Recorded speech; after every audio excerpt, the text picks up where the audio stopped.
Boa tarde a todas. É uma satisfação muito grande estar aqui no escritório Pereira Lima, primeiramente para comemorar os 12 anos de existência, 12 anos de muito sucesso e, portanto, é uma grande honra de que eu possa estar aqui. Eu fico extremamente lisonjeado com o convite.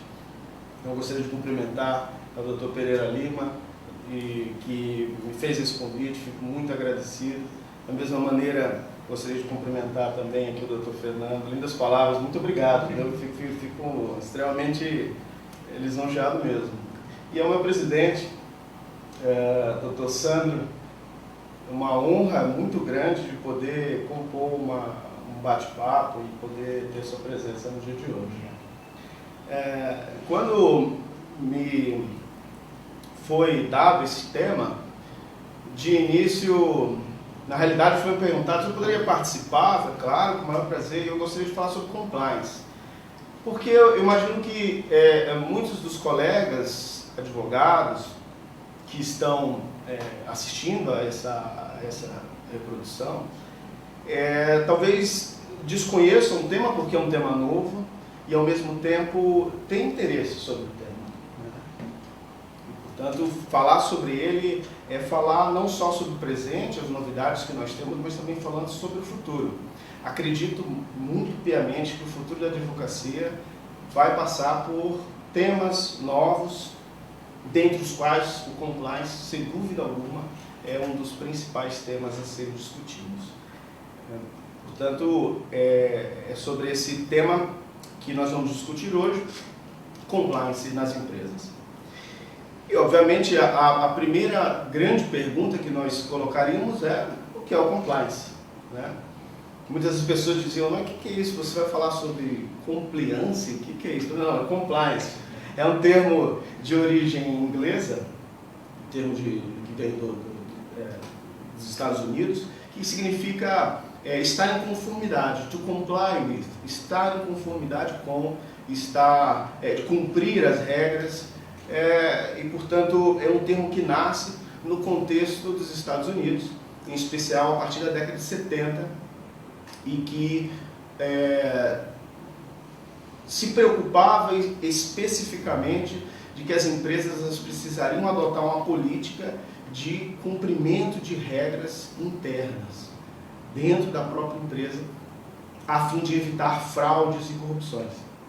E, portanto, se eu fosse dar minimamente um conceito de compliance, para nós podermos debater um pouco mais hoje, eu diria o seguinte: compliance é uma política de cumprimento de normas que é destinado não só para os funcionários da empresa, mas também para os membros da alta direção, ou seja, da cúpula da empresa, e também destinados a terceiros que contratam com aquela empresa, precisam seguir um programa de compliance, que é o que nós vamos falar daqui mais um pouco, né? Mas antes de propriamente ir aos detalhes, eu gostaria de falar hoje sobre os pilares do programa de compliance, sobre como estruturar o programa de compliance e de como nasce o compliance no Brasil. Mas antes disso, eu gostaria de ir para a sua origem. Como eu disse antes, o compliance, essa ideia, ela nasce nos Estados Unidos a partir de um caso famoso, que é o caso Watergate. Como muitos sabem, o presidente Nixon foi grampeado e várias escutas ilegais foram descobertas, e se identificou nesses grampos de que uma boa parte das empresas americanas praticavam atos de corrupção como uma forma de operar no mercado, ou seja, de sobrevivência, uma forma de sobrevivência no mercado. Elas utilizavam sistematicamente o pagamento de propinas a agentes públicos no exterior, e isso se tornou um escândalo que levou, inclusive, à renúncia do presidente.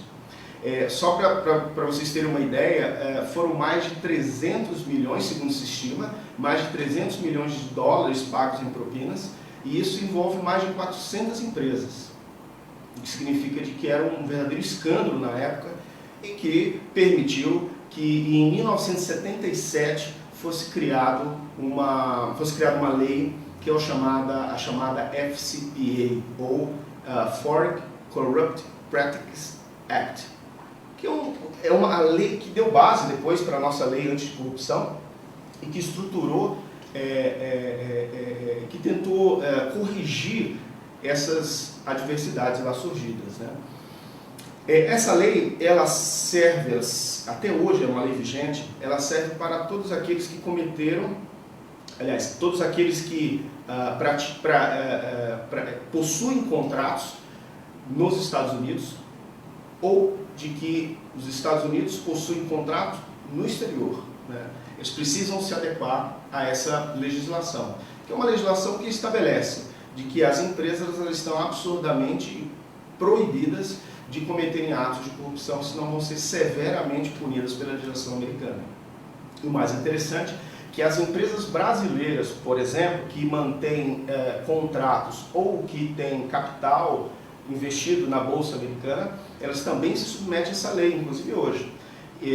Como, por exemplo, nós tivemos os casos dos escândalos que nós tivemos da JBS, por exemplo, que possui capital fora e, portanto, precisa se adequar e, portanto, sofre, inclusive, uma investigação pelo governo americano, né?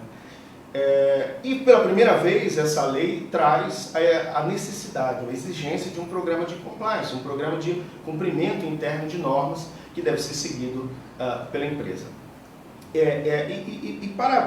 Falando nessa lei, eu citaria dois casos interessantes que surgiram, que são parâmetros, inclusive, de análise hoje para nós aqui no Brasil. O primeiro caso é o caso da Enron, que é uma empresa de petróleo e gás americana, e ela foi submetida, foi punida, né, em 2001, porque ela promoveu uma chamada contabilidade inovadora, ou seja, ela maquiou o balanço contábil para permitir, para facilitar que os seus acionistas pudessem investir, enfim, obtivessem lucros maiores com as ações da empresa. E a Enron era considerada uma grande empresa, uma empresa que trazia novidades no mercado, uma referência.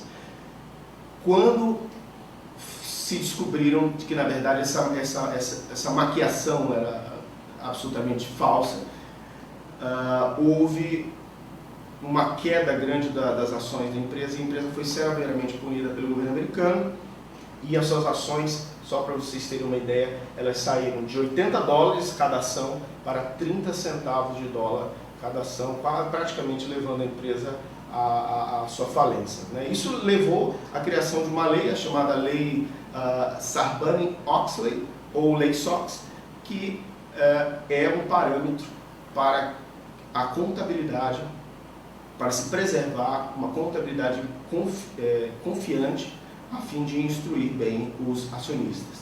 E um segundo caso, esse é o mais paradigmático, que serve inclusive muito de exemplo para nós hoje, que foi o caso da Siemens. A Siemens é uma empresa alemã, mas pelo fato de possuir capital nos Estados Unidos, aliás, de investir na Bolsa Americana, suas ações estão lá à disposição dos acionistas, ela se submete à FCPA, né, que é como eu acabei de mencionar, que é a Lei Anticorrupção americana.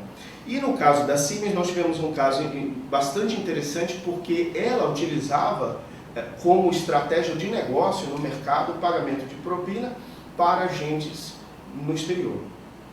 Estima-se que mais de 1,4 bilhões de dólares foram pagos em propina para agentes públicos. E o mais curioso é que na época, quando esses pagamentos que eram feitos, eles eram lançados na contabilidade da empresa e os funcionários recebiam um bônus, até por, curiosamente, pagarem com propina a funcionários estrangeiros, porque a ideia era de que os negócios estavam sendo fechados e, portanto, isso equivaleria a um bônus para os funcionários. A empresa foi punida nos Estados Unidos e a multa recebida foi mais de 1,8 bilhões de dólares, o que forçou que a Siemens criasse um programa de compliance. E esse programa de compliance, inclusive, é um dos programas mais importantes que nós temos, é referência para as grandes empresas brasileiras e é um modelo que assim eu poderia dizer, e que traz como referência a necessidade de qualquer empresa de ter um programa de compliance.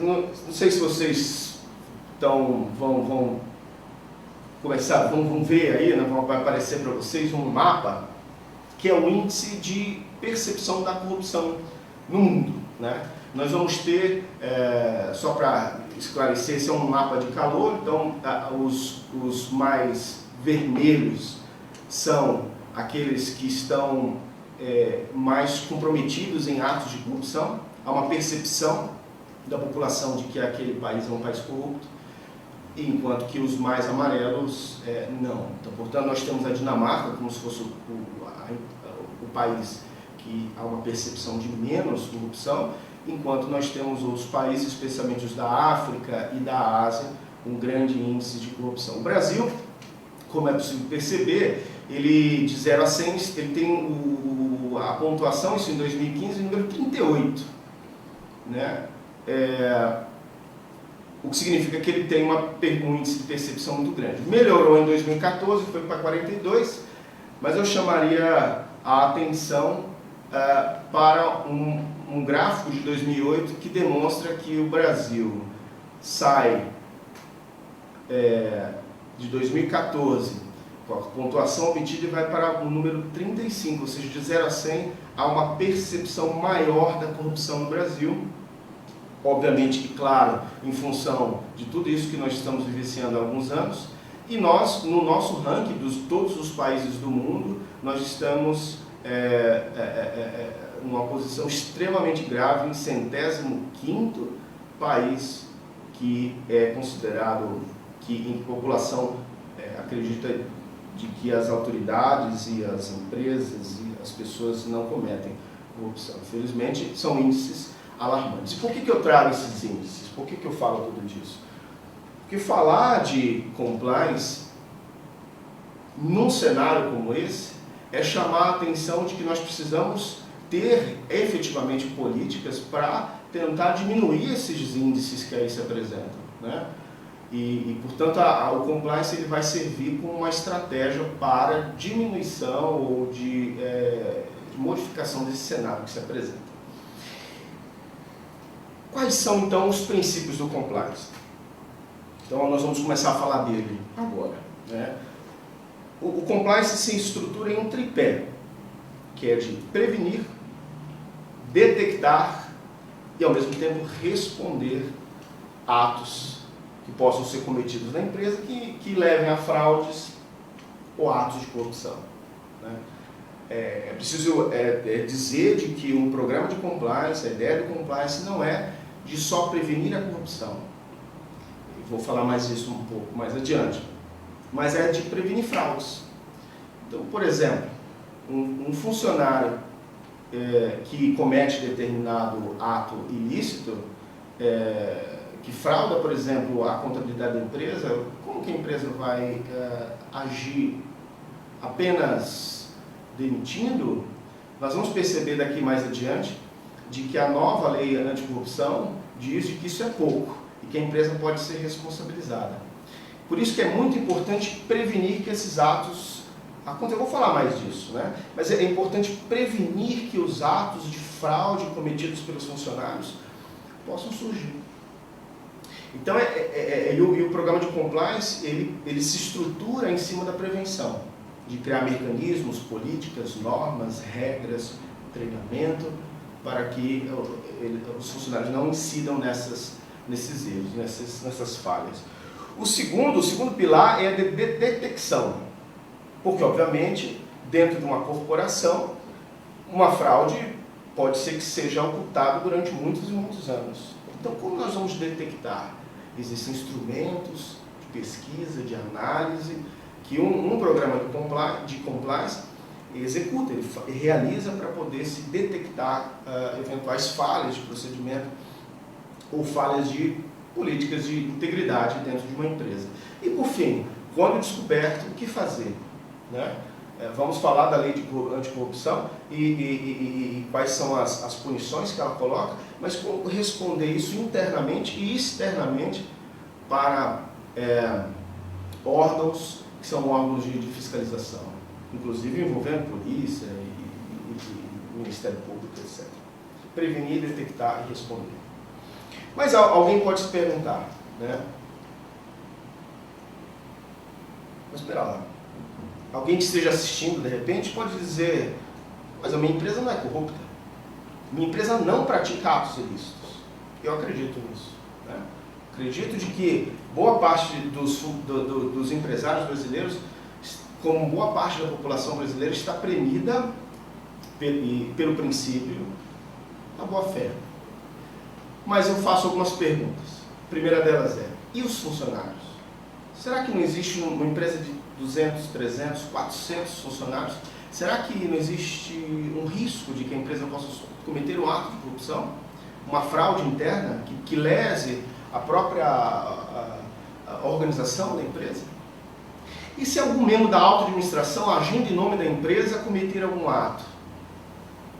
E se de repente terceiros que a empresa contrata, por exemplo, despachantes, por exemplo, motoristas, empresas terceirizadas como um todo, que estão a responder em função daquela empresa, e se eles cometem algum ato na ponta sobre os quais a empresa não tem controle, atos ilícitos? Quais as condutas que a empresa vai tomar para que isso não possa ocorrer? Né? E como que a empresa se protege? Porque, como eu direi, a lei anticorrupção, ela vai atrás das empresas para tentar puni-las, caso elas não tomem iniciativas adequadas contra esse cometimento de atos. Então, basicamente, a preocupação do compliance é de estruturar, é de buscar uma maior documentação dos atos, uma maior transparência das práticas empresariais, mas ao mesmo tempo de estabelecer rotinas e procedimentos, políticas e normas internas para que os seus agentes não cometam atos ilegais, porque senão ela pode responder. Que justamente é isso que a lei anticorrupção no Brasil traz como princípio. Nós, apenas para contextualizar, estamos aí no ano de 2013, quando acontecem aqueles protestos nas ruas. E no ano de 2013, a população vai às ruas e, como resposta a essa fragilidade que nós temos aos atos de corrupção, é criada a lei anticorrupção, chamada Lei da Empresa Limpa, que é uma lei que busca justamente estabelecer procedimentos, regras, para que uma empresa ela não possa, ela não incida em atos corruptivos. Mas qual que é a novidade da Lei de Anticorrupção, ou Lei da Empresa Limpa? A Lei 12.846. A principal novidade é a responsabilização objetiva da empresa caso haja algum ato ilícito, uma fraude, algum ato corruptivo. O que significa dizer é que se um funcionário de uma empresa qualquer, desde um alto diretor até um funcionário chão de fábrica, como eu poderia dizer, se ele comete algum ato de corrupção, por exemplo, se para obter um alvará ele mantém um relacionamento mais íntimo com um funcionário público, se de repente ao buscar uma contratação a todo custo, né, ele transgride as regras legais que regem a administração pública, ou se de repente até esse indivíduo, ele utilizando-se dos expedientes que ele possui, ele frauda a contabilidade da empresa, a fim de obter algum benefício, em nome próprio ou em nome da empresa, a empresa pode ser responsabilizada pela lei anticorrupção. E o que é mais interessante de tudo é que, por exemplo, uma fraude em licitação. Se ocorrer uma fraude em licitação, a pessoa indivíduo, ela pode responder criminalmente? Sim, claro, pela lei 8666, a lei de licitações, e seus crimes licitatórios ela poderá responder pessoalmente. Ela poderá sofrer uma ação de improbidade administrativa, com certeza, né? Uma ação de improbidade administrativa, uma ação civil, mas que tem natureza praticamente penal, né? Ou seja, ela pode levar à falência de uma empresa, em função das graves penalidades que colocam. Mas as responsabilidades, elas estão mais, mas ela é civil, né? Mas elas estão mais voltadas ao campo da responsabilização pessoal dos agentes. a lei anticorrupção, ela traz uma responsabilização da empresa. Então, se o funcionário comete um ato, mesmo que o diretor ou o presidente da empresa não saiba daquele ato, a empresa responderá com o seu patrimônio particular e que poderá levar, inclusive, a quebra da empresa. Então, nós continuamos com a responsabilização pessoal, mas a partir de agora, com a lei anticorrupção, nós temos que proteger essa empresa. Porque a partir de um ato cometido por qualquer funcionário, a empresa, se ela não tiver um programa de compliance, não tiver um programa estruturado de integridade e não demonstrar isso às autoridades, ela poderá se responder também e ser apenada. Então, a título exemplificativo, né, vale a pena consultar a lei é muito mais rica, mas a título exemplificativo, quais são as condutas proibidas que a lei coloca? Primeiro, prometer, oferecer ou dar vantagem devida a agente público ou terceira pessoa a ele relacionado. Ou seja, se alguém comete um ato, promete, oferece vantagem a alguém, incidirá na lei anticorrupção. Aquele que financia, custeia, patrocina ou subvenciona a prática de atos ilícitos. Também. Quem concorre, quem auxilia, quem é conivente. Né? Aquele que comete violações à concorrência ou à regularidade do processo no tocante a licitações e contratos públicos. Fraudar licitações e contratos públicos, a empresa responde. Né? Ainda que quem tenha cometido seja o funcionário lá na ponta. Utilizar-se de laranjas, né, pessoas interpostas para que se possa ocultar ou dissimular a prática de atos, responsabilidade. Ou ainda dificultar ou obstruir fiscalizações ou qualquer tipo de avaliação externa daquela empresa é uma das condutas exemplificativamente proibidas pela lei. Agora, o que mais interessante são as penalidades. Se alguma empresa se envolver em um ato de fraude ou corrupção, quais que são as penas que a lei traz, né? A lei anticorrupção? Primeiramente, são penas relacionadas ao patrimônio. Né? Perda de bens, perda de direitos, perda de valores, perda de todos os benefícios que adviram daquele contrato, são perdidos. Né? Segundo, ela pode sofrer uma interrupção parcial das suas atividades. Então, pode-se suspender as atividades da empresa, primeiro até liminarmente, pode ser que seja afastada toda a equipe do board, né, todo o conselho da empresa, e seja colocado um gestor externo para organizar as contas, as práticas empresariais. E a empresa pode ficar fora do mercado, isso por força de decisão judicial. Uma terceira penalidade que é possível é a proibição de recebimento de incentivos, né? de incentivos públicos, recursos públicos. A empresa que vive, por exemplo, de contratar com o poder público, ou às vezes precisa de um financiamento, BNDES, Caixa Econômica Federal, tem essa suspensão estabelecida caso cometa algum ato. E, por fim, talvez a grande novidade na lei é a dissolução da empresa. No Brasil, nós sabemos que nós não temos pena de morte. Né? A Constituição proíbe, apesar de muitos defenderem, né? A Constituição proíbe, em todos os seus aspectos, inclusive por emenda à Constituição. Mas no Brasil hoje é possível, nós temos, graças à lei anticorrupção, a pena de morte da empresa, que é a sua dissolução compulsória, caso ela seja envolvida em atos de corrupção. A lei anticorrupção ela é regulamentada pelo decreto 8.420 de 2015, é um importante decreto, vale a pena consultar para quem tem interesse no tema. Esse decreto, ele diz o seguinte, que ele vem regulamentar as penalidades, algumas práticas e as penalidades, né? Inclusive os pilares do compliance, eu vou falar já. Mas existe uma penalidade na lei, no decreto, que diz o seguinte, de que uma empresa que envolvida em atos de corrupção ou fraude e obtenha algum benefício com isso, ela pode ter até 20% do seu faturamento bruto anual ser constrangido a título de multa. Eles têm uma multa de 20%. E aí eu pergunto, qual que é a empresa que sobrevive com uma multa de 20% sobre o seu faturamento? Já é difícil sobreviver com a carga tributária brasileira, enfim, com as dificuldades que nós temos, quanto mais com uma penalidade como essa. Né? Então, mas a lei estabelece, aliás, o decreto estabelece também de que uma empresa que for apenada por um ato ilícito dessa natureza, ela será obrigada a publicar nos seus sites, nas suas comunicações, fazer uma comunicação imprensa oficial de que ela é uma empresa corrupta.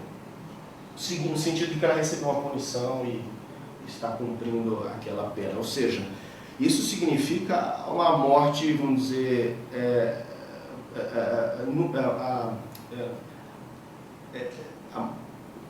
vamos dizer, a morte da imagem da empresa, ou quase isso, porque ela assume que é uma empresa corrupta. Né? E em que contexto que estamos hoje que isso é avaliado pela população, enfim. Né? Agora, eu citaria nesse decreto, né, falando para as pessoas que estão assistindo poderem, né, consultar, pesquisar, mas é interessante que existem algumas atenuantes. A primeira atenuante é, se a empresa estiver envolvida em algum ato ilícito e ele foi descoberto, veja que o programa de compliance serve para detectar e responder, ela precisa fazer uma denúncia às autoridades. A denúncia espontânea, para quem é do jeito tributário conhece, a denúncia espontânea que elide os juros, multa, etc., ela tem uma natureza parecida, né? Mas o reporte às autoridades atenua a pena. Da mesma forma em que a empresa ela pode firmar, é uma novidade da lei, a fazer um acordo de leniência. Né? Nós estamos acostumados a ver a delação, né? A delação ou o acordo de colaboração, ela é um acordo para as pessoas físicas. Né? As pessoas jurídicas fazem acordo de leniência para se organizar e cumprir essas penalidades estabelecidas. E por último, uma das grandes atenuantes do caso é a existência de um programa de compliance efetivo. Está na lei. A lei não fala compliance, ela fala programa de integridade. Mas ter um programa de integridade efetivo é uma das condições para que a empresa ela possa ter um atenuante e possa sobreviver a essas penas gravosas que a lei estabelece. Então, essa primeira parte, né, vamos dizer assim, expõe como que o compliance entra no sistema brasileiro, através da lei anticorrupção. O que é importante dizer é que a lei anticorrupção ela não obriga a criação de um programa de compliance, ela diz que quem tem um programa de compliance vai ter uma atenuação das consequências, mas eu insisto, e mais adiante eu vou dizer, de que ela tem muitos outros benefícios além desses, né? E porque, portanto, vai se colocar como uma exigência daqui para frente, ou da lei para frente, praticamente uma exigência informal do mercado, a existência de um programa de compliance. Alguém pode estar perguntando, ok, entendi a ideia do compliance, mas como se cria um programa de compliance? Qual que é a estrutura do que tem essa coisa, né? O que tem um programa de compliance? O programa de compliance, ele que é estruturado por um compliance officer ou um agente de compliance, né, um especialista na área, ele vai criar o programa em cima de alguns pilares. Depende da metodologia adotada. Né? Nós adotamos uma metodologia da LEC, né? O nosso escritório adota a metodologia da Legal Ethics Compliance, que estrutura o programa de compliance em 9 áreas. O primeiro deles, o programa de compliance, para existir, ele precisa do suporte da alta administração. O que é o suporte da alta administração? É o apoio da alta administração para a existência do programa de compliance. Isso vai acontecer porque, obviamente, que para a existência desse programa, a alta direção, a presidência, Enfim, as pessoas que estão ali na liderança da empresa precisam apoiar, precisam se conscientizar de que o compliance é importante e precisa ser efetivado. E compliance envolve custos? Sim, envolve custos, alguns. Né? Alguns custos que, na verdade, nós devemos entender como investimentos. Né? Investimentos da empresa, e isso precisa desse suporte. A auto-administração precisa dar liberdade para o profissional de compliance, para ele poder orientar esse programa, de promover a capacitação, o treinamento, enfim.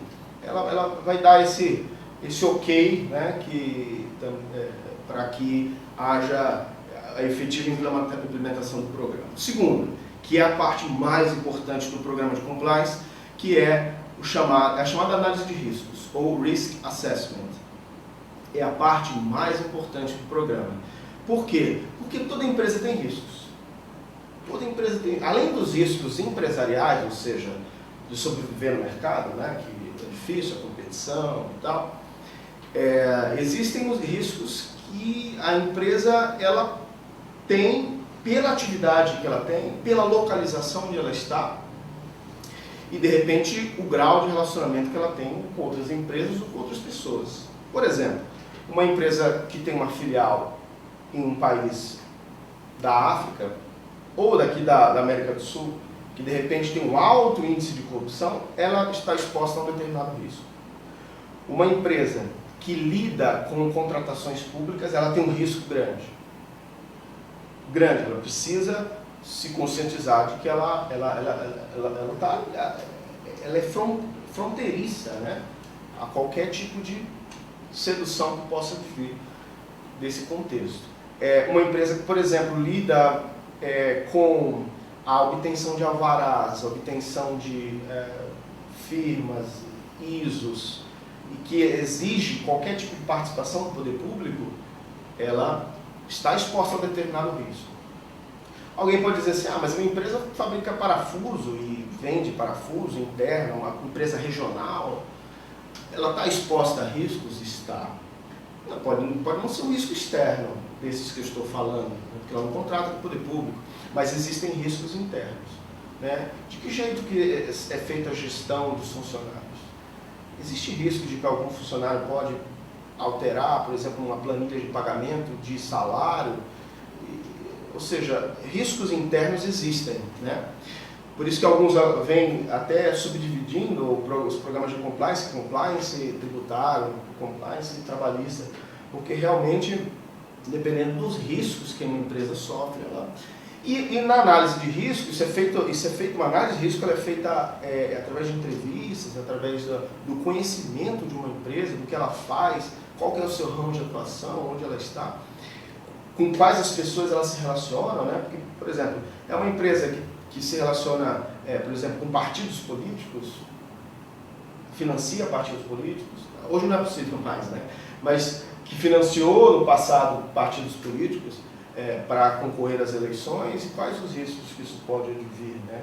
E se os funcionários, os sócios da empresa, por exemplo, fizerem doações, qual que é o risco de exposição que eles terão? A análise de riscos, ela vai determinar o terceiro pilar, que é o código de conduta.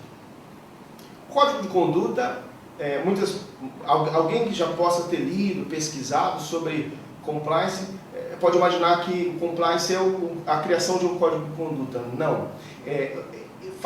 Também, né? Mas é um primeiro passo para a criação do programa, porque o código de conduta é um código no qual se terão todas as condutas que os funcionários e os diretores, todos os colaboradores devem evitar. E ali vai estar escrito como eles devem se comportar caso alguma situação mais delicada possa surgir. Por exemplo, um funcionário vai fazer uma visita a um cliente e, de repente, esse cliente é o poder público e, de repente, ao sair para pagar sua conta no hotel, ele verifica que a sua conta está paga. Por quem? Pelo agente público. Né? Como reagir a isso? O que fazer? Porque a empresa pode ser implicada depois em um ato de corrupção. Então, a quem reportar, o que fazer, tudo isso é definido dentro de um código de ética, né? Um código de conduta, desculpe. Há uma diferença. O código de ética é um código que estabelece os valores da empresa, né? Transparência, enfim, humanismo e tal. O código de conduta é um código que quer saber como as pessoas devem se comportar. Então, por exemplo, um outro item bem interessante são presentes.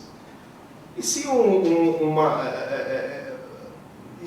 há uma política de entregar presentes no Natal e tal, qual que é o limite disso? Tem valor? Um presente, por exemplo, um jantar pode ser pago a um agente público, um jantar de R$3.000 num restaurante, né, bastante com vinhos e tal, isso é admitido dentro da política da empresa? Quais os limites? Né? E se o funcionário público solicitar isso, o que fazer? Né? O Código de Conduta vai descrever tudo isso. Né? Ele é um código curto, mais ou menos ele deve ter aí umas 8, 10 páginas, claro que há metodologias e todas, mas é um código que do funcionário, do chão de fábrica até a alta administração, todos têm que conhecer o Código de Conduta. Né? Por isso que um próximo pilar que eu citaria é monitoramento e auditoria. Mas eu já vou citar o próximo, que eu penso que tem mais a ver, e depois eu volto nele, que é o treinamento e comunicação. Porque a questão é, como é que as pessoas vão saber a política que a empresa tem? Treinando, comunicando, divulgando, tornando transparente qual que é a política da empresa, o código de ética. O código de ética tem que estar no site, tem que ter um treinamento constante dos funcionários, eles têm que viver aquelas regras, aquelas políticas da empresa antifraude como se fosse algo normal. Né? Eu costumo dizer sempre de que hoje falar de uma empresa verde é muito comum. Algo que há 10, 15 anos parecia um verdadeiro absurdo. Né? E hoje se fala em sustentabilidade na empresa como algo natural. A ideia do compliance é essa, de que os valores, os princípios que são estabelecidos dentro de um programa de compliance devem ser compartilhados por todos os funcionários de uma forma natural. E para isso tem que treinar. Né? Treinamento e comunicação são fundamentais para que exista. E aí eu volto no que eu estava dizendo antes, né? Monitoramento e auditoria. Uma vez implementado o programa de compliance, ninguém implementa e solta. Já fiz, acabou, cumpri. Né? Não, ele precisa ser monitorado. Então, há um monitoramento contínuo, o profissional de compliance ele vai lá e tenta monitorar através de algumas estratégias como está funcionando. Deu certo aquela política? Preciso mudar? Está dando certo os treinamentos? As pessoas estão sabendo como reagir? Monitorar os programas através de uma análise constante. Né? Então, se instala o programa de compliance e depois se monitora o programa de compliance. Né? O próximo pilar é o sexto, estamos no sexto pilar, é a due diligence, ou due diligence mesmo, né? Não tem tradução, ou análise diligenciosa, ou dever de diligência, alguma coisa nesse sentido. O due diligence é um termo que está mais relacionado aos terceiros. Aquelas pessoas com as quais a empresa contrata, ela precisa ter uma política em saber quem são esses indivíduos. Porque, conforme a lei anticorrupção, não são só as práticas da empresa, propriamente ditas, que são responsabilizadas pela lei. Mas terceiros que estão em relação com aquela empresa podem sofrer, podem gerar com que aquela empresa possa ser apenada. Como eu dizia antes, um despachante, por exemplo, se obter um alvará e o despachante utiliza de métodos ocultos para obter aquele alvará, não só a empresa que ela é beneficiada para obter um alvará, ela é responsabilizada, como o despachante também. Né? Então, no due diligence, normalmente se faz o due diligence quando se quer comprar uma empresa, fazer procedimentos de fusão, aquisição. Né?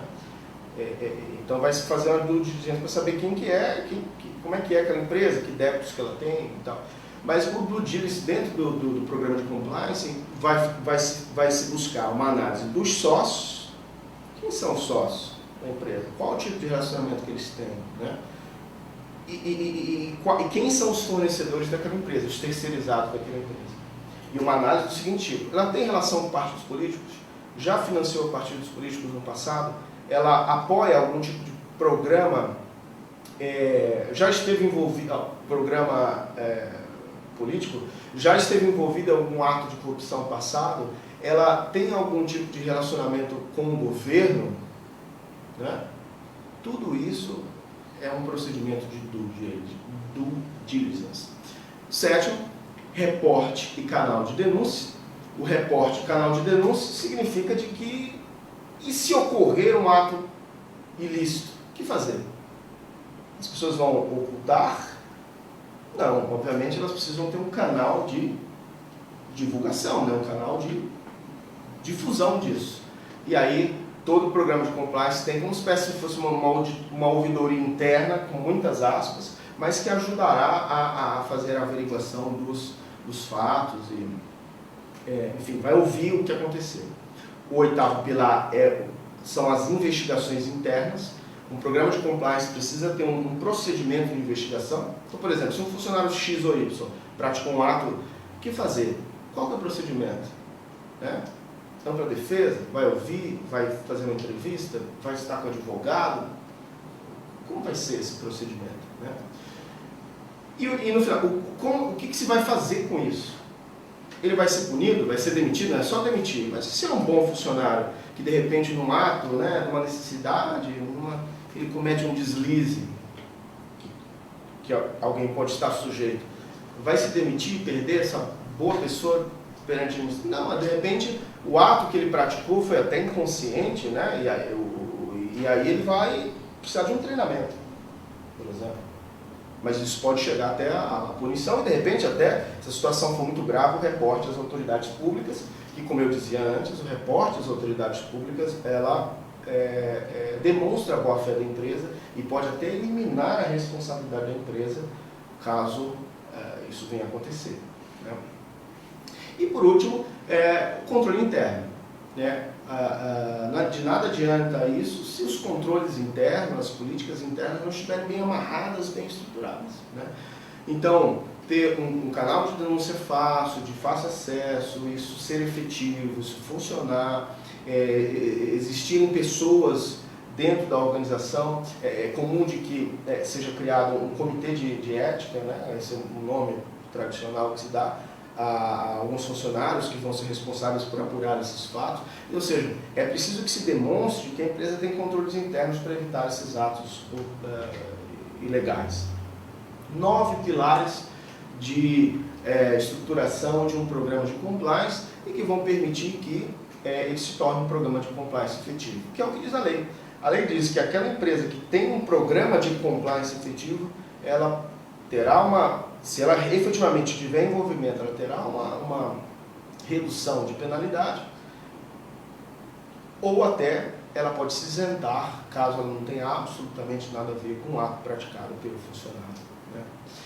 E aí, para finalizar, né, eu acho que assim, se a gente fosse falar, existem muitas questões a aprofundar cada pilar desse, né? Mas eu citaria só, eu tentaria responder a pergunta final, né? Que assim, por que o compliance? Né? Só porque a lei exige? Não. Aliás, a lei, como eu dizia antes, ela não exige nenhum programa de compliance, ela indica, ela orienta.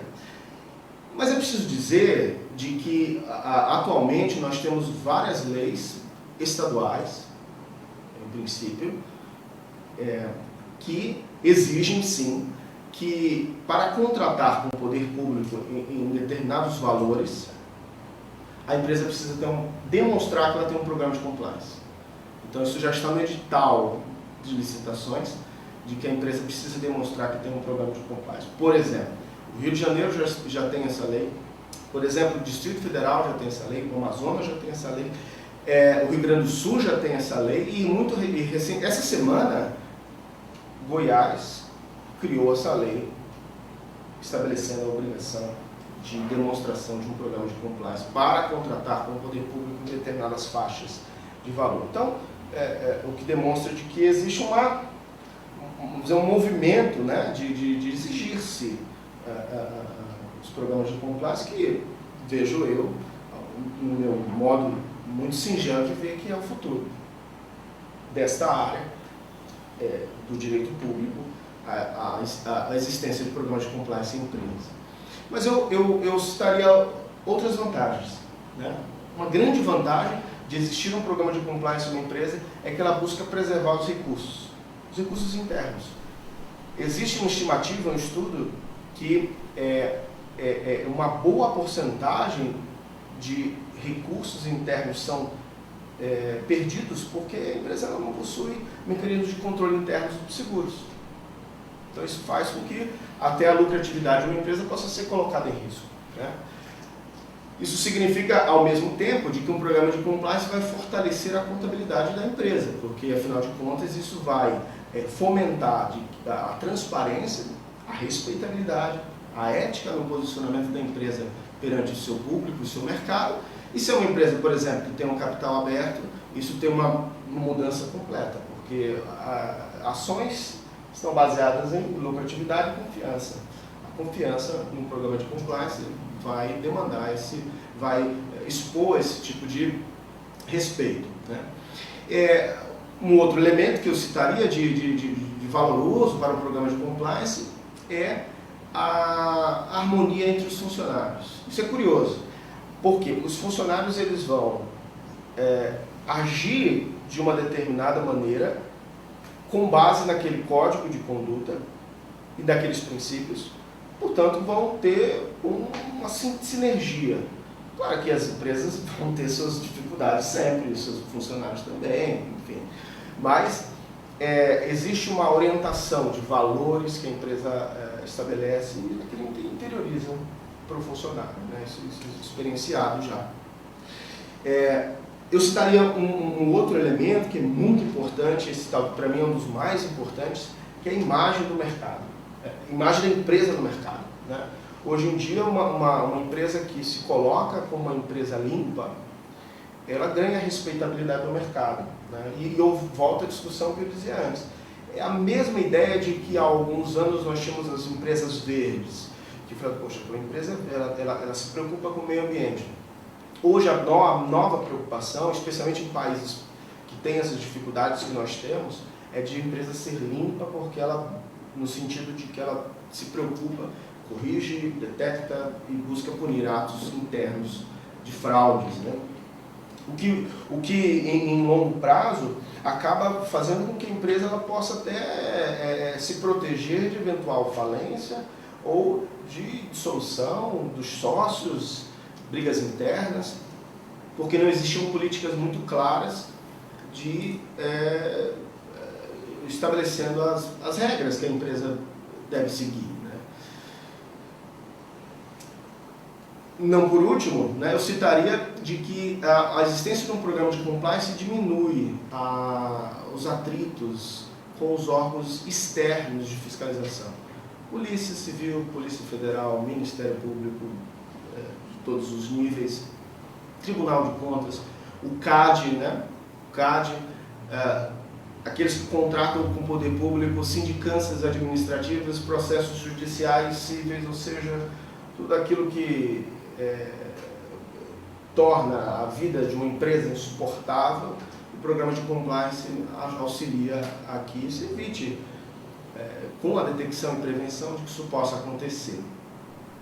E por último, e aí talvez esse seja o ponto mais importante do compliance, é que na medida em que a empresa adota políticas seguras de integridade, respeito, transparência, etc., programas de compliance, ela cria uma cultura de integridade dentro da própria empresa, né? Ou seja, as pessoas vivem o respeito à ética e aos valores públicos de uma forma muito mais responsável. E isso constrói, obviamente, uma sociedade melhor, né? Diziam-se que se vícios privados tornam benefícios públicos, como se dizia no passado, talvez a lei anticorrupção, os programas de compliance têm essa missão de instaurar uma empresa mais harmoniosa do ponto de vista de respeito à legislação, que indiretamente acaba criando uma sociedade com uma cultura menos corruptiva, mais engajada em valores públicos e mais direcionada à proteção da cidadania e aos valores democráticos, que é o que nós queremos na construção de uma sociedade justa, solidária e próspera. Então é com essa fala, que eu gostaria de mais uma vez agradecer com bastante alegria de estar aqui no Pereira Lima Advocacia, ao convite do meu querido colega Rafael, que me trouxe aqui, e espero não ter tomado muito a paciência de todos nessa tarde de sexta-feira, 6 da tarde. Eu sei que muitos advogados e colegas já estão aí procurando descansar dessa merecido descanso da nossa atividade advocatícia. Então, só tenho a agradecer. Muito obrigado e fico à disposição para perguntas e eventuais questionamentos. Gostaria de agradecer ao professor. É um tema riquíssimo, é um tema muito importante, e é um tema que é passível de muita discussão. Muito obrigado pela exposição do professor. É uma felicidade, novamente, ter uma aula com o professor. E para iniciar a nossa rodada de debates, eu gostaria de perguntar ao nosso convidado, ao nosso presidente, a quem temos a honra de ter a presença, o doutor gostaria de fazer algum apontamento para começarmos aqui a nossa rodada de discussões e perguntas. Obrigado. Eu tenho sim. Primeiramente, dou os parabéns ao professor Bari pela brilhante explanação, porque eu até hoje só conhecia, como o senhor disse, como criança, como mais conheci agora. E fazendo um paralelo, sim, o que eu vejo? Eu queria fazer uma pergunta, que é muito como advogado, esses dias ainda conversando na Justiça do Trabalho, não sei se vocês se lembram do caso do deputado que tinha um castelo e tinha uma empresa de segurança. Ele burlou alguma coisa aí, não pagou funcionário. Eu não sei se eu estou me expressando bem, se aí haveria essa relação de corrupção, porque até onde eu vi, faltou para ele do diligence, certo? E os controles internos. Mas isso seria em uma própria empresa, onde é dele, ele manda. Como o senhor me falaria? Hoje, se ele tivesse que fazer uma nova empresa, abrir uma nova empresa, ele conseguiria contratar com o serviço público? Eu confesso que eu não conheço o caso, né? O caso eu não conheço, não vou dizer assim hipoteticamente. Né? Sim. Se eventualmente acontecer algum tipo de confusão entre a empresa e o poder público, de qualquer nível que for, né? De alguma facilidade, algum tipo de benefício possa ter recebido em face de uma eventual contratação, ela pode ser punida pela lei anticorrupção, a empresa pode ser punida. E como eu dizia antes, uma das punições é a proibição de contratação do poder público. Então, se eventualmente isso possa acontecer, a empresa pode estar condenada. Né? Agora, os seus sócios, uma coisa é a lei de anticorrupção, que vai punir a empresa, como eu disse. A outra coisa é a punição dos sócios, que podem também ser punidos, seja pela lei de improbidade administrativa ou até criminalmente mesmo. E a própria lei de improbidade estabelece a proibição de contratação com o poder público. Então pode ser que haja também uma implicação do ponto de vista pessoal que impedirá futuramente dele constituir uma outra empresa e contratar o poder público. Obrigado. Só puxando um gancho na pergunta do Dr. Sandro, que o Dr. Professor respondeu, no caso, nós temos aqui a lei anticorrupção que responsabiliza as empresas, e nós temos lá a lei da ação civil pública que responsabiliza os sócios que se beneficiarem do ato improbo praticado pelo agente público. Sim. No caso, na visão do professor, nós sabemos que os sócios da empresa, quando eu tenho uma empresa, constituo uma empresa, sou sócio de algo, qualquer punição a essa empresa automaticamente reflete no sócio, porque aquilo é o seu patrimônio, é o ganha-pão, é onde ele provavelmente integralizou parte do capital dele no capital social da empresa para poder fundar essa empresa, é da onde ele tira o seu salário. Não causaria uma dupla punição eu punir a empresa e o sócio, a empresa através da lei anticorrupção e o sócio através de uma ação civil pública, de algum ato que foi cometido, punir em duplo as duas ao mesmo tempo? Não seria uma dupla punição? Não seria um bis in idem? Não seria... É uma bela pergunta. Uma bela pergunta, inclusive a lei anticorrupção sofreu questionamentos a respeito da sua inconstitucionalidade justamente com base nesse argumento. Não, peraí. Então quer dizer que o sócio é punido e a empresa também? Sim, mas nós sabemos de que há uma ficção jurídica de que a pessoa física ela é diferente da pessoa jurídica e, portanto, a punição ela também deve ser diferenciada. E uma das preocupações também da lei anticorrupção era de que muitas vezes se punia alguém e essa pessoa era utilizada, inclusive, como um boi de piranha, como se diz, né? Então ela era punida e a empresa continuava a praticar o que sempre praticou. Então a lei anticorrupção ela vem justamente com uma busca de integridade, de maior responsabilidade para com o poder público. E não é uma novidade, né? Como eu disse, eu comecei minha fala falando a respeito do caso americano. Né? No caso americano, foi um grande exemplo de que as corporações podem praticar, como política oficial, elas podem praticar atos ilícitos. Né? Se descobriu aí, não é nenhuma novidade, é algo público, de que existia um departamento de operações estruturadas dentro de uma empresa que está implicada na Lava Jato. O que é muito difícil de acontecer, né? Então, o que eu quero dizer é que existia uma política oficial assentida, isso conforme as acusações apresentam, assentida, concordada com a alta administração da empresa, e que compromete não só a vida da empresa, mas também dos funcionários. Afinal de contas, a vida dos funcionários e da empresa acabam se confundindo, especialmente para aqueles que não estão ali para praticar atos ilegais. O tema é extremamente interessante, né? Porque, como por exemplo, publicizar, a obrigatoriedade de publicizar o que a empresa foi punida, seria praticamente uma ficha criminal da empresa, né? É como se manchasse os antecedentes criminais da empresa, ela fosse reincidente.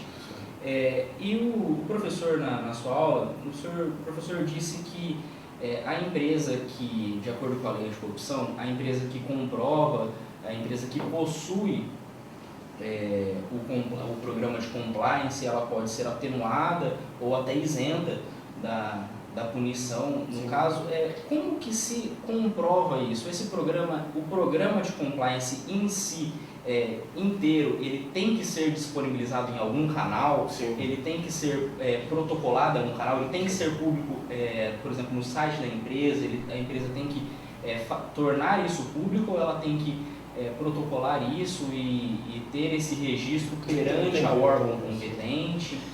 Como que eu comprovo a existência e como que eu comprovo o cumprimento desse plano? Sei. Ótima pergunta. Funciona assim, penso eu, já fazendo uma análise, né, antes de responder essa pergunta, de que hoje o programa de compliance ele traz para as empresas privadas algumas regras que se assemelham ao poder público, em especial a documentação de atos e a transparência. Então, uma empresa que quer demonstrar um programa de compliance, ele precisa ser efetivo. A lei diz, um programa de compliance efetivo, né? E não só um programa de compliance. O que significa dizer de que ela precisa demonstrar. Como?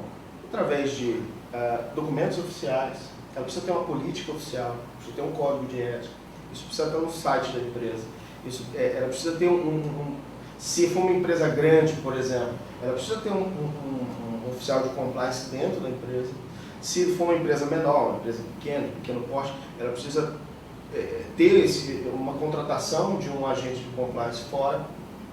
Ela precisa ter práticas que demonstrem de que ela treina os seus funcionários, né? Porque de nada adianta criar um programa de compliance e deixar no site da empresa e dizer eu tenho compliance. Não, tem que treinar os funcionários têm que estar cientes daquela política. É preciso ter um canal de denúncias e que se algum ato acontecer precisa ser reportado.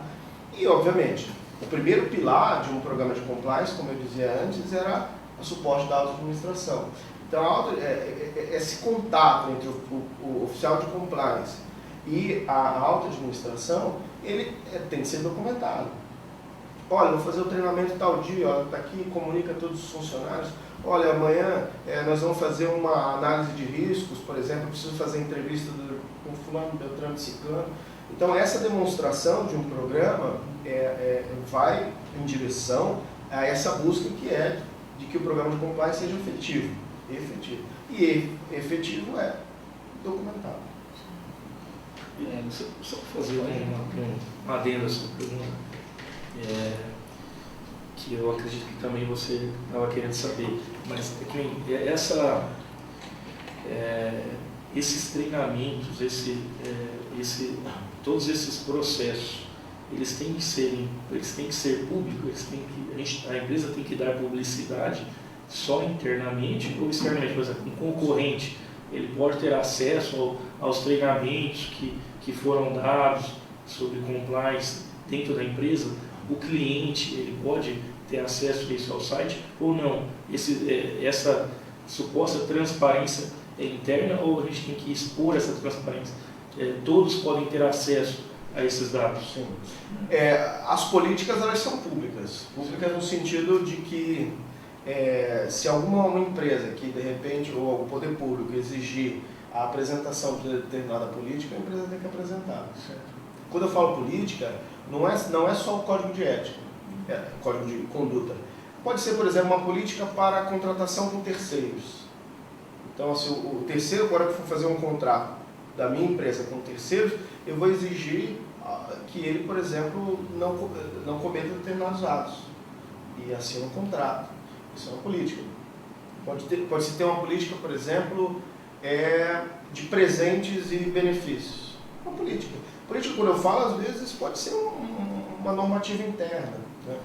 Isso vai ficar à disposição dos funcionários. Agora, os treinamentos, obviamente, eles são internos, são para quê? Para assimilar essas políticas e tornar de que essas regras que são criadas no papel possam ser internalizadas, interiorizadas por todos os funcionários. Nesse sentido. A gente tem uma pergunta que foi feita online, foi feita por quem nos assistiu, que é como se especializar em compliance e por onde começar para efetivar na empresa o programa. Primeiro, a formação. A formação em compliance é uma formação que a pessoa vai ter que buscar cursos. Não existe uma faculdade, né? Não existe uma pós-graduação, pelo menos até onde eu conheço, em compliance efetivo. E nem se exige uma pré-qualificação. Essa era uma outra pré-qualificação. Se era somente advogados. Não. Essa é uma pesquisa essa semana que eu não vou saber a porcentagem exata, mas quem puder pesquisar vai achar com mais informação, com mais riqueza de detalhes. Mas mais de 50%, salvo engano, 56% ou 54% dos profissionais de compliance das grandes empresas do Brasil são formados em direito. Porque, inevitavelmente, tocamos temas relacionados a leis, regimento, relacionamento com órgãos públicos, órgãos de fiscalização. Então, acaba passando por aí. Mas temos muitos administradores, profissionais de outras áreas que acabam sendo agentes de compliance. Onde buscar formação? As formações, elas são por institutos de compliance, que ensinam as políticas de compliance. Por exemplo, eu citaria a ALEC, né, com a qual nosso escritório é vinculado em termos de formação, que é a Legal Ethics in Compliance, que ela dá cursos de formação de compliance para formar o indivíduo. Feito isso, ele pode depois buscar inclusive uma certificação de profissional de compliance, né? Por exemplo, vamos ter a CPA, né? Que é uma certificação feita pela FGV, que ela certifica o escritório, a pessoa, desculpe, como profissional de compliance, como existem outros tipos de certificação no mercado, né? Então, o começo é buscar online, em especial, nós temos uma infinidade de cursos. Agora, feito isso, ele vai buscar numa empresa a instrumentalização para poder criar o programa de compliance. Uma outra pergunta que a gente teve é se os órgãos públicos podem adotar medidas de compliance características do ambiente corporativo e quais seriam os benefícios. Sim.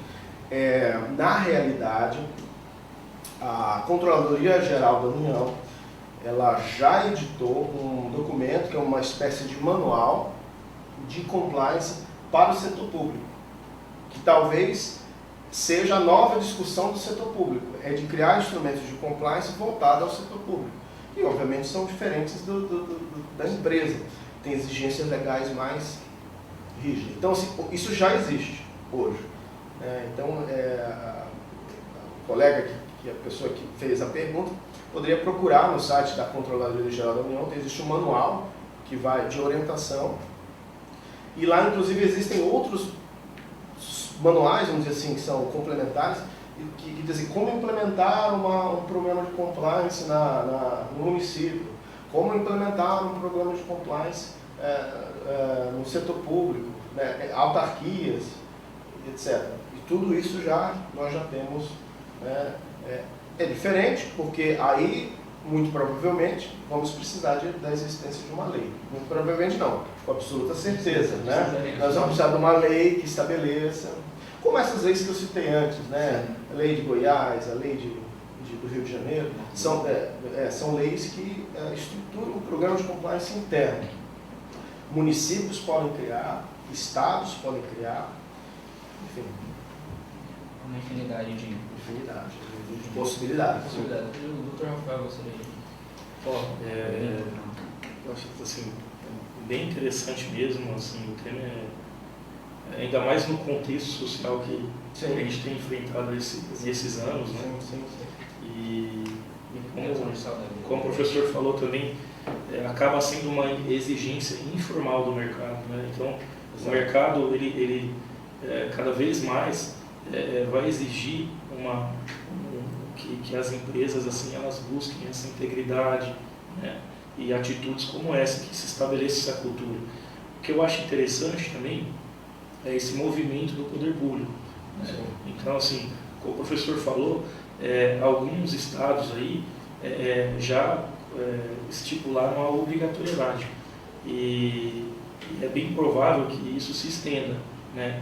E você, qual a sua opinião? Você acha que, pelas suas ideias, pela sua explanação, você vê esse movimento com bons olhos dessa exigência do compliance nas contratações do poder público? Sim, claro, né?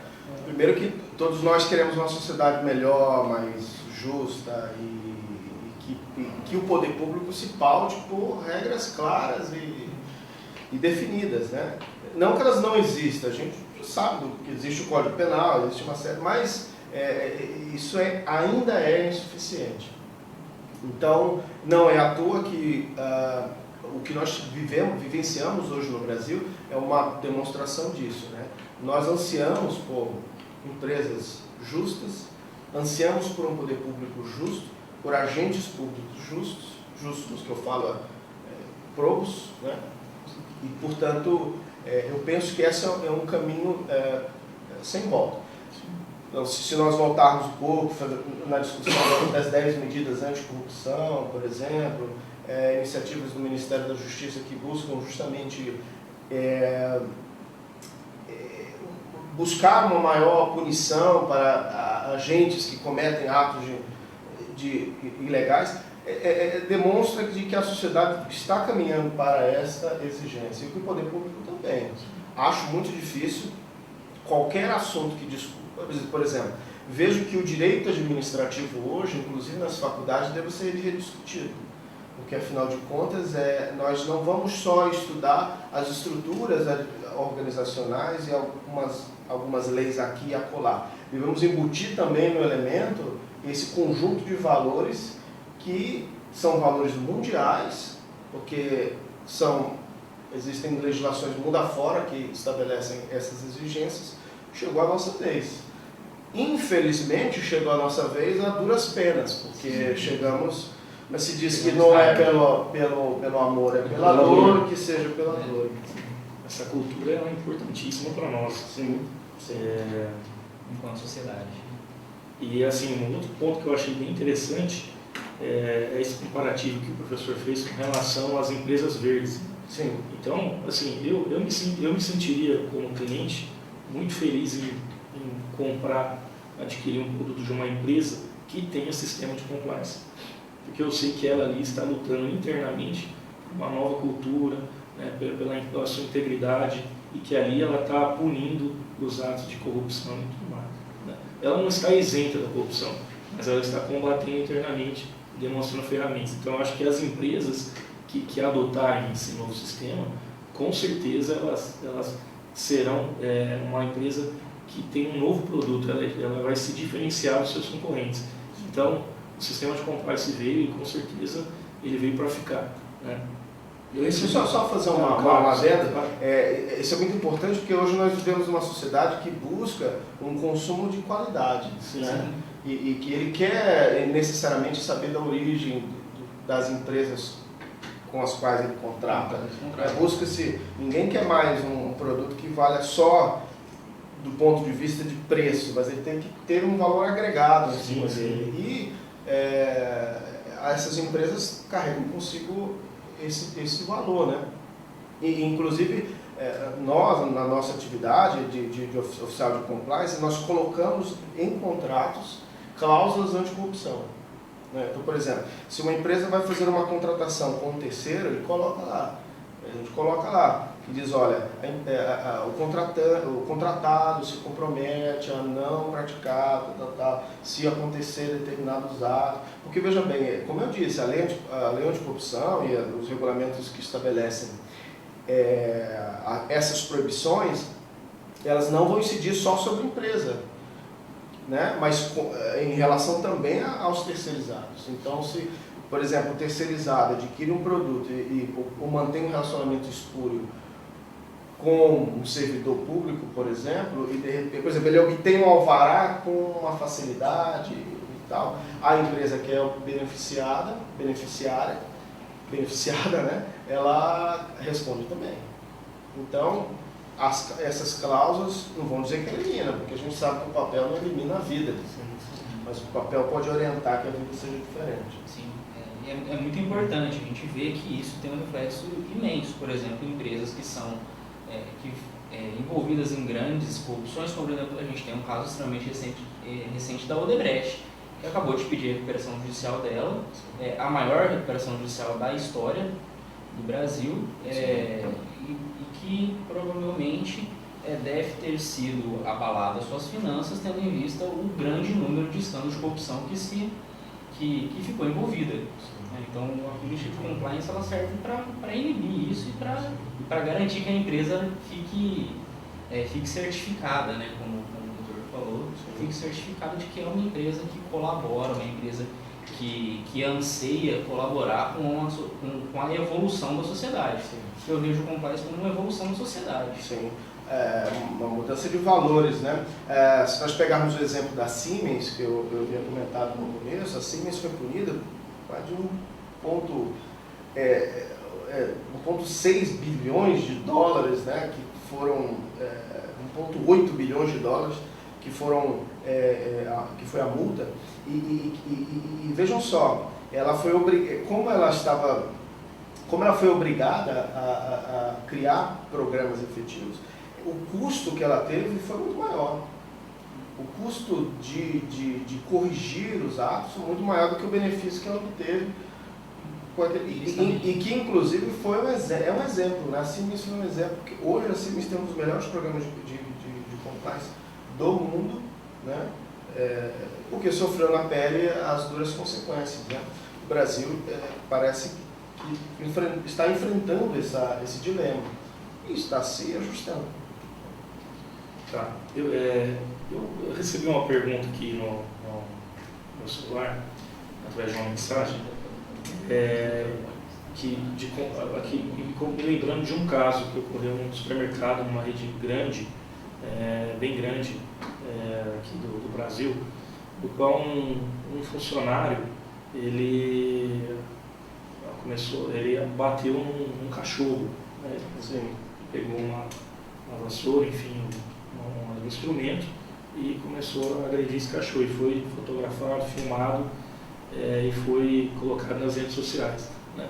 E também tem um outro caso também de uma rede, que foi também bem conhecido, que um terceirizado, um segurança, foi conter um filho, estava a mãe e o filho, ocorreu uma discussão, esse segurança foi conter o filho, e esse filho acabou sufocado, ele acabou ali falecendo e tal, em virtude dessa ação do segurança, né? E depois, constatou-se depois, então nós temos o caso do cachorro, né, e temos esse do segurança, só para eu aproveitar a pergunta. Do segurança, constatou-se depois que ele não apresentava as certidões necessárias para ser vigilante, que estava usando porte de arma, enfim, que ele estava com arma. Então, eu não sei os termos corretos, mas eu me lembro que após lendo uma matéria, eu vi que ele não estava preenchendo os requisitos necessários para aquela função, né? Então, a pergunta que esse colega enviou falou assim: como o programa de compliance poderia ajudar nesses casos de funcionário? Por exemplo, nosso funcionário bateu no cachorro, né, que ali a imagem da empresa foi para a rede, né, e a rede não tem controle, né, atinge a todos, né, e de um outro, que um funcionário de uma terceirizada que ela não foi diligente com relação aos requisitos necessários para a função exercida ali pelo segurança. Só um detalhe, né, esses atos ilícitos praticados, eles não necessariamente têm relação com o programa, com a lei de anticorrupção, são ilícitos do ponto de vista criminal, muito provavelmente. Mas um programa de compliance auxilia a empresa a construir políticas de documentação, verificação, constatação de um RH, por exemplo. Quais que são os documentos necessários para que um profissional exerça a função de segurança? Isso deve ser detalhado dentro de um programa de RH, né? E dentro de um programa de compliance, nós estruturamos isso de maneira a de que haja, primeiro, uma verificação sempre por parte do funcionário e, segundo, pelo monitoramento do programa. Porque a ideia de compliance nasce não é só para prevenir corrupção, né, mas também para evitar fraudes. Pode ser que essa pessoa tenha se utilizado de um documento para um expediente, não estou dizendo esse caso, né, no caso hipotético, para conquistar um emprego, por exemplo, né, e essa documentação pode ser documentação forjada. Quem tem a responsabilidade de olhar? O profissional do RH. E quem tem a responsabilidade de fazer o double check, né, a segunda análise, é o profissional de compliance, porque ele vai verificar se há conformidade com aquele tipo de contratação. E monitorar. Isso vale para o RH, isso vale para as compras que são feitas pela empresa, isso vale para a contabilidade da empresa, né? A contabilidade pode ser modificada, né? Quantos casos nós não temos de que um funcionário, por ter algum tipo de controle sobre a folha de pagamento não insere ali um tipo de benefício ou outro, né? Então existem instrumentos, metodologias para poder se corrigir isso. E isso é avaliado dentro do programa de compliance. E depois, de repente, se for identificado que existe uma falha, o profissional de compliance no relatório vai dizer, olha, o seu departamento falta controle interno ou o seu RH. E às vezes o que falta a essa pessoa? Às vezes é um treinamento. Então pode ser recomendado que ela faça um treinamento e isso se resolva de uma maneira mais fácil do que efetivamente levar a situações graves, de expor problemas como esses que foram citados ali. Talvez um treinamento, mostrando ali os princípios da empresa, os valores. Sim. Talvez evitaria que o funcionário agredisse ali no animal. Sim. E numa checagem de RH, evitaria um caso como a falta de verificação dos requisitos desse funcionário.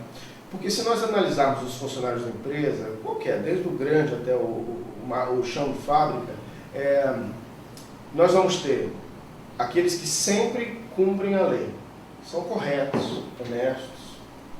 O profissional de compliance não vai se preocupar com eles. Eles já são assim, né? Nós vamos ter aqueles que nunca cumprem a lei, né? Que são desonestos, enfim. O profissional de compliance não vai se preocupar com esse cara, porque provavelmente o fim dele vai ser uma demissão ou eventual prisão por outros motivos. O profissional de compliance vai trabalhar em especial, claro que trabalha com todos, mas em especial vai trabalhar com essa fatia do meio. Aquela pessoa que tem dúvidas em como agir, que às vezes falta um treinamento mais qualificado para ele saber o que é certo e o que é errado. Essas dúvidas que permeiam qualquer organização devem ser solucionadas dentro de um programa de compliance. Então, por exemplo, se um candidato a vereador ou a deputado vai a uma empresa e diz o seguinte, olha, será que os sócios não poderiam me auxiliar? Será que vocês não poderiam me auxiliar na campanha, por exemplo? Qual que vai ser o comportamento do funcionário a esse respeito? Ele precisa ser treinado, né? Se um funcionário público disser, olha, tudo bem, eu faço essa fiscalização, mas para eu poder liberar vocês precisam... Qual que vai ser o comportamento dele? Então, treinamento é fundamental, no tanto que é um dos programas de compliance, né? Saber treinar bem o funcionário para que ele possa se comportar e logo em seguida reportar de uma maneira correta. Reportar significa denunciar, né, internamente e para que as medidas sejam tomadas. Bom, obrigado, professor. É um tema que dá para a gente ficar discutindo até amanhã, para a gente ficar discutindo muito. Só para fazer uma adenda, eu estou realmente cheio de perguntas aqui, estão mandando mensagem para nós. E assim... Não, eu posso até me colocar à disposição, eu vou dar meu e-mail, né? barile.adv@gmail.com, barile, B-A-R-I-L-E, .adv, de advogado, @gmail.com. Podem encaminhar as perguntas, eu teria o maior prazer de poder respondê-las, né? Tem um usuário aqui, um colega da internet, perguntou sobre se o programa de compliance pode ser implementado no setor público. Já foi feita essa pergunta, viu, Pablo? Já está respondida aí nos vídeos. Depois você pode localizar a resposta dela aí, né? Então, só lembrando que essa live ela fica na nossa página do Facebook. Então, você que quer rever, que perdeu algum trecho ou o colega que fez a pergunta, essa live ela vai ficar disponibilizada na nossa página e você pode assistir, que a pergunta já foi respondida, perfeitamente respondida pelo professor.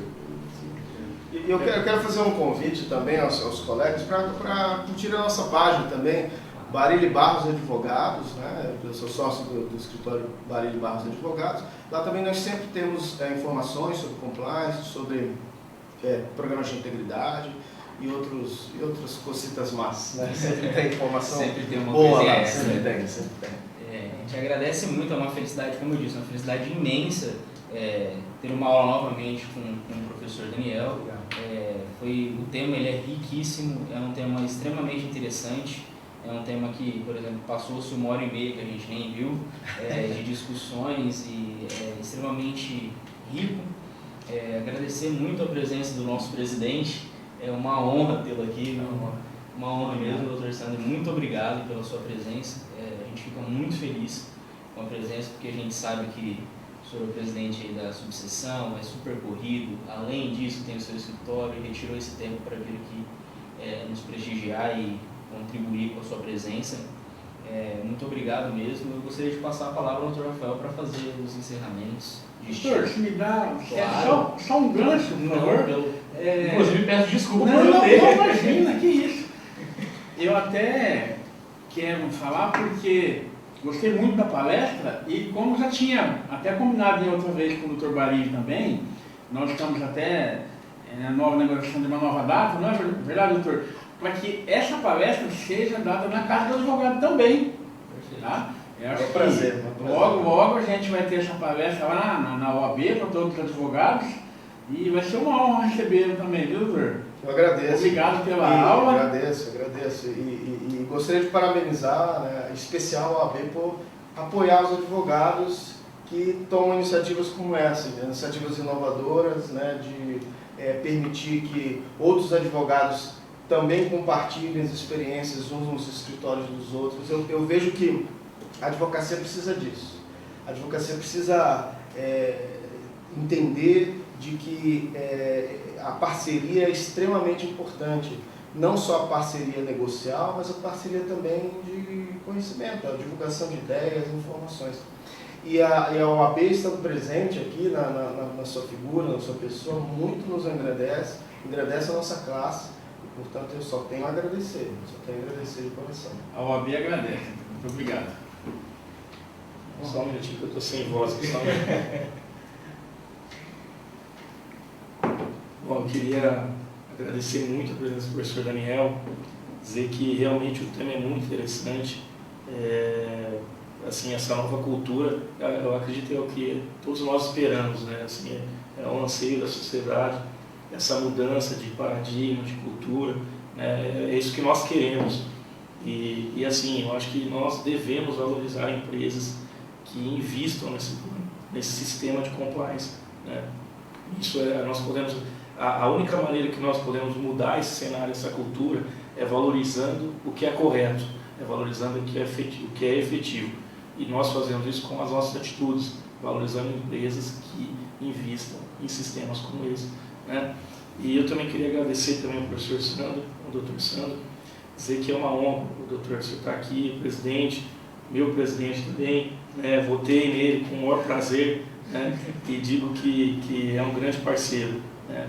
E nós encerramos aqui, né, o nosso primeiro grupo de debates, dizer que a todos que nos acompanharam foi realmente sensacional, foi uma honra muito grande a gente poder debater, levar essa sala de reuniões para a internet, para fora, né, discutir ideias, né, conversar, dialogar com vocês e dizer que ano que vem, né, se Deus quiser, completando 13 anos, estaremos aí com novos palestrantes. Eu não sei se a altura do professor Daniel, né,